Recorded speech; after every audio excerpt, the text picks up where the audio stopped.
Hello again, my nieces and nephews. Welcome back to House of Uncle Boris. I will give you some borscht, but certainly do not be telling my beloved sister, because last time she hit me with frying pan. Have you been hearing the big news in our family recently? My cousin Mikhail is going to study abroad in America.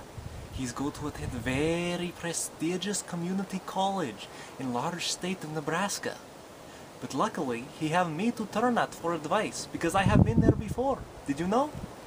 It was perhaps a year ago now. I take vacation. I fly into San Francisco, and then I fly into Kansas, and from there I begin to drive west across the plains until police car make me stop and get back onto the road.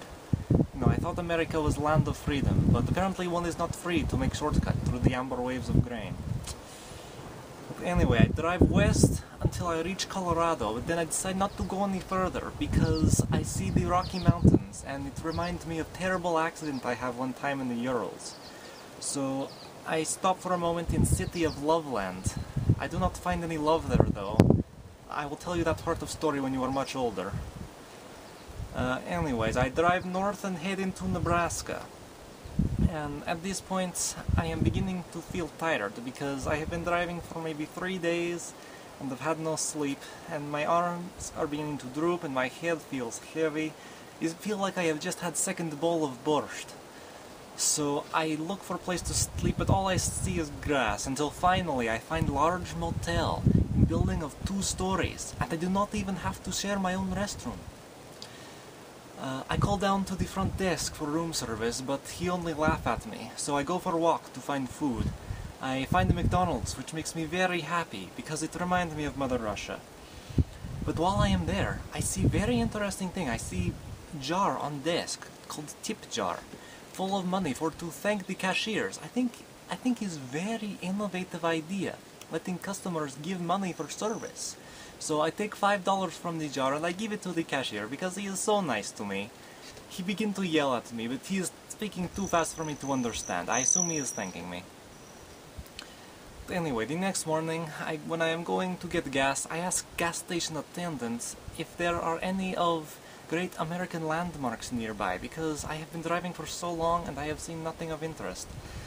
And he tell me that nearby is world's largest cheese ball, and I am very glad he tell me this because I go to see it, and is absolutely incredible. Is giant ball of cheese, and the farmer who make it, I love him so much. He is so humble, he is so modest. He keep the ball in the cellar with no lights, no fanfare, and he introduce it with just a wave of his hand and a roll of his eyes.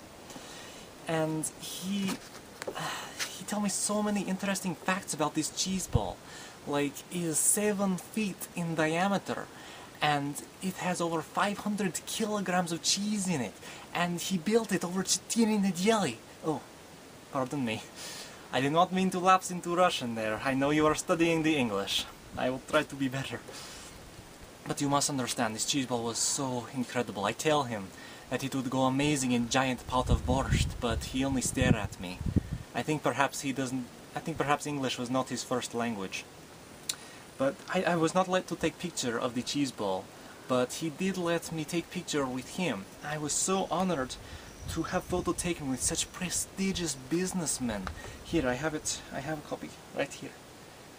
Do you see? That is me. That is the businessman. It was such an honor. This photo is my most prized possession. I have about 7 copies of it around the house. It was absolutely worth the $15 he charged me. But it is as they say, no? All good things must come and end. So eventually evening come, and I must say goodbye to Cheese Ball, and I find the businessman and I give him very great hug. He called me a name, which I did not understand, but my sister tell me I cannot repeat it in front of you, so never mind. Anyways, I must leave the cheese ball. I go and I find airport and return home, and as soon as I get back, I begin to try to make my own cheese ball, thinking I can break world record. However, when it was only about this big, I accidentally leave it outside, and the goats trampled it and ate most of it. You can still see what's left of it though. It is, you know, that funny lump over in the corner of the field covered in mushrooms and black mold. That is it. That is why we do not go to that part of the yard anymore. But alright, children, once again it is time for you to return home. But this time I have homework assignment for you. You are all to try to make your own cheese balls, and when you return back to House of Uncle Boris, we will push them all together and try to break world record with giant cheese ball. That sounds fun, no? No? Okay. До свидания.